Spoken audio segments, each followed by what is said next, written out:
All right, we have the TracPipe countersink flexible stainless gas line here, and I was just going to show how to do the ends on it. Pretty simple. You just have to sheath back the black rubber back a ways so the nut here will slide back and you can put the grommet on.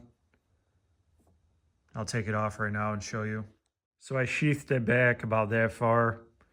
Now this nut will slide over, and then the two half rings will go on the end, right on the end there. So then it will compress when you push up, and then you can screw it onto this. Just like that, and then push that up, and then you're good to thread that into the end of the fitting. Once this is threaded on, you can take two crescents and just tighten it down so it compresses and gets in there nice and tight. Tighten that right down.